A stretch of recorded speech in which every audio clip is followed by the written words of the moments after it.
Hey guys, welcome back. Last video December, that's pretty exciting. So the next time you'll see me after this will be in the new year. Anyways, today I'm bringing you this Ice Lightning build. I'm not exactly sure what I'm going to call it, so I'm just going to stick with Ice Lightning for now. But basically what I do is I make use of both the halberd and the katana simultaneously to mess up my opponents and also increase the damage of the weapon. So I initially thought of using this build to switch back and forth between the katana and the halberd depending on what I needed to do. But eventually I found out there are actually three different ways you can kind of play this build. The first way is with the katana by itself. This is probably the weakest way to play the build. And that's just about hitting with the running R2 to do the poke damage and also trying to catch your opponent off guard, but mainly for being fast. The second way to play this build is to use the halberd by itself. In that way, you kind of want to hit them with the running attacks, and you want to try to take advantage of any shortcomings that they have, really. And so it's a build just centered around punching. The other way to play this build, the third way, is to do them simultaneously. You can use the katana, buff it up immediately once you get into the match, and use the halberd, and that gives you a distinct double move set, which can catch your opponents off guard and just make things absolutely crazy for them because they won't expect it. The katana hits fast, and the halberd hits hard. So together, it's a really nice setup. Other than that, I did promise that I would have some special information in this video, which I mentioned in my last one. And in this video, I did want to go over my thoughts about some of the new arena stuff. I know a lot of people have been doing this recently, and I never realized that I would get beaten to it again, video ideas, which is really hilarious in my opinion, because this is probably the fourth time it's happened now. But it's whatever, it's fine. But I really only had one point that I wanted to go over, and that was kind of that mages in the arenas now have the advantage in combat ordeals and united combat. So like team battles and free-for-alls.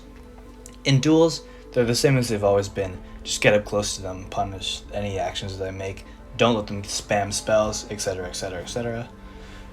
But now, once you have the united combat and the combat ordeals, it's kind of this added layer to what you're doing.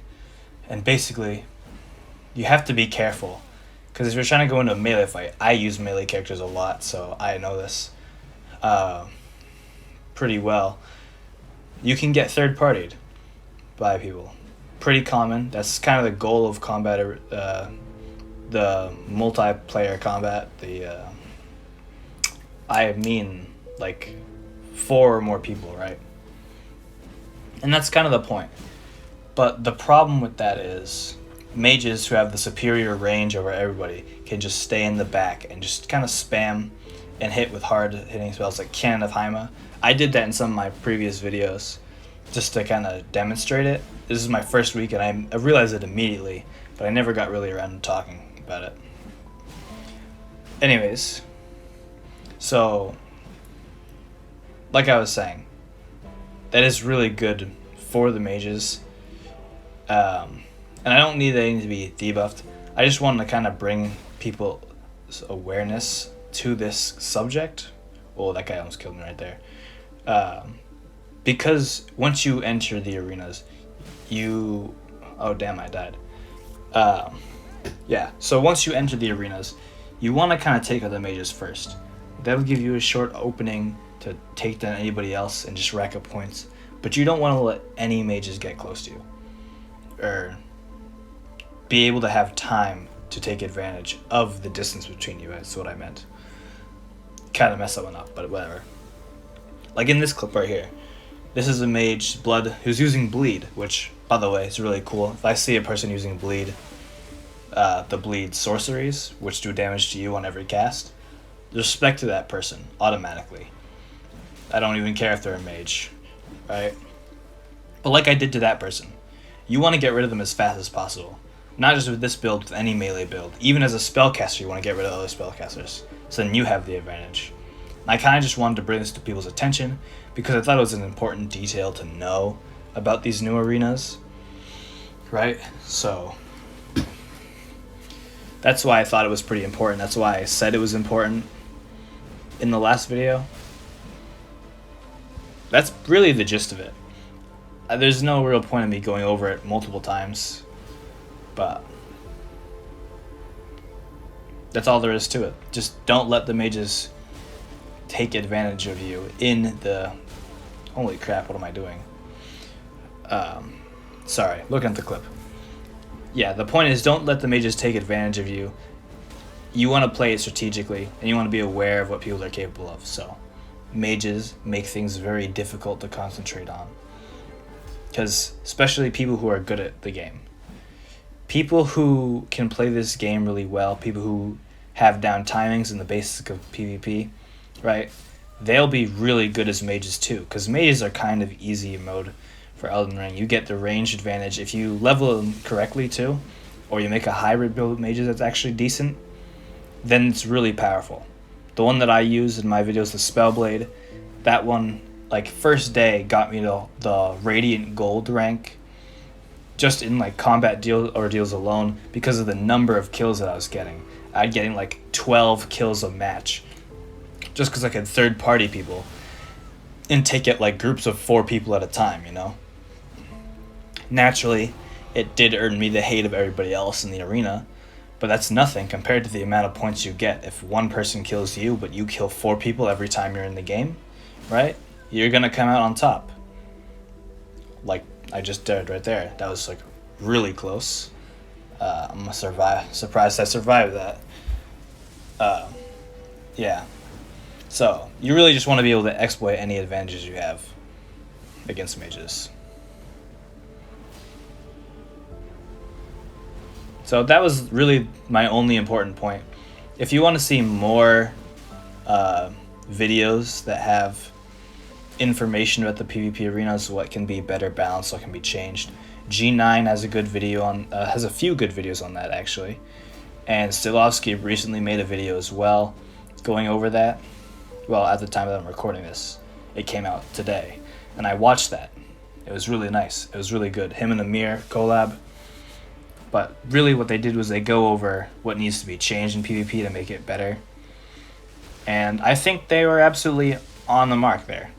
I'm new to PvP for Elden Ring, right? This is my first Souls game that I actually played that gave me the PvP experience. I was never really interested in it that much. I was more of a PvE guy. And I tried it out in Elden Ring, and it's really fun, and now I just am addicted to it. Hence why I make YouTube content. But it's really all there is to it. Like, you just gotta be aware of these things. You gotta be able to what's the word? I mean, I guess saying you're aware, you have to be aware of these things is good enough. But having things down, the basis of PvP, and all the information that you need gives you just a better overall experience as an invader, as a duelist, whatever you're trying to be. Like in this fight, I do really well. And I can kind of play mind games. This is kind of off topic, obviously, but still. I'm just trying to connect what I'm doing to the topic of what I'm talking about. This is a really good fight, by the way. I really enjoyed this one. First time in a while that I've done a combat ordeal. I'm currently working on hard swapping, learning how to do that, because, you know, PvP is a place to improve. So I'm learning on hard swapping right now. I'm doing a pretty basic build that has a lot of burst damage potential, which is the only reason why I've been able to really win fights right now, because hard swapping is difficult, very difficult, but it's an arcane build. I'll probably have a video about that coming out next year, which will basically be going over what I did this month, and also like, welcome to a new era, right? That kind of video. Other than that, I hope to have some things fixed up. Oh my god, there's so many mages. Yeah, but hopefully I have things fixed up by later on. in a few weeks, maybe next year, early next year, because I want to increase the quality of my content. I want to make it more entertaining and more enjoyable for you guys, the viewers, because I just like doing YouTube. It's my hobby, I guess. It's fun. It's really all there is to it, I think. So, look forward to that. I can't wait to be bringing that to you. I'm gonna try to get a better mic because recently I've been having audio problems, which is why this video and the past video have been voiceovers, because it was picking up background noise, and that's not cool. So hopefully I'm gonna be able to get what I'm banking on is that I'm gonna get a special microphone that filters out the background noise, so that you can just really focus on me talking in the videos, and then I can do live content again, and maybe I can make more short videos depending on how much time I have, that kind of stuff. I really did like those short videos, and it sucked that I had to stop them, but I had just become really, really busy, and finally I think the worst of it's over for now. So just look forward to that in the future. And damn, that guy does a lot of damage. The 2 scythes guy, oh my god.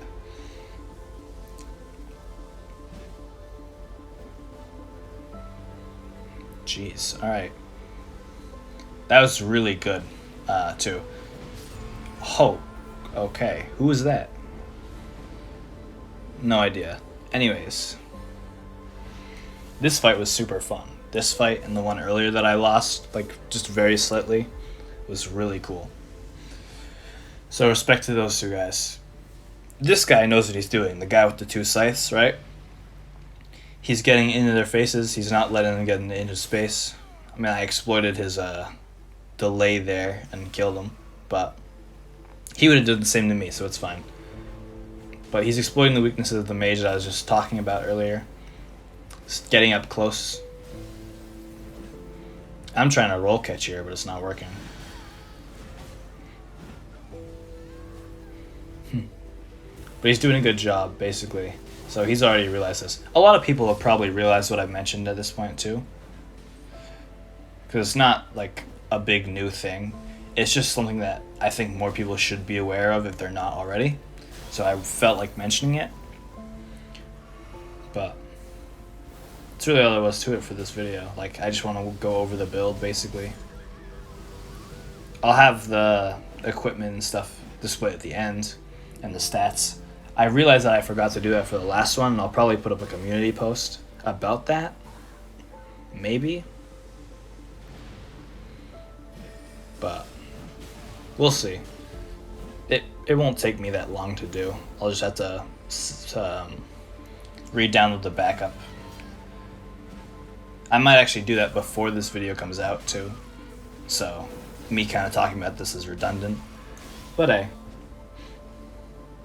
Anyways, that's really all I have to talk about today. So, enjoy the rest of this clip here. And I'll see you in the next video. I'll see you 2023. That's pretty exciting. So, yeah. Thank you for watching, guys. I'll see you in the next one. Peace.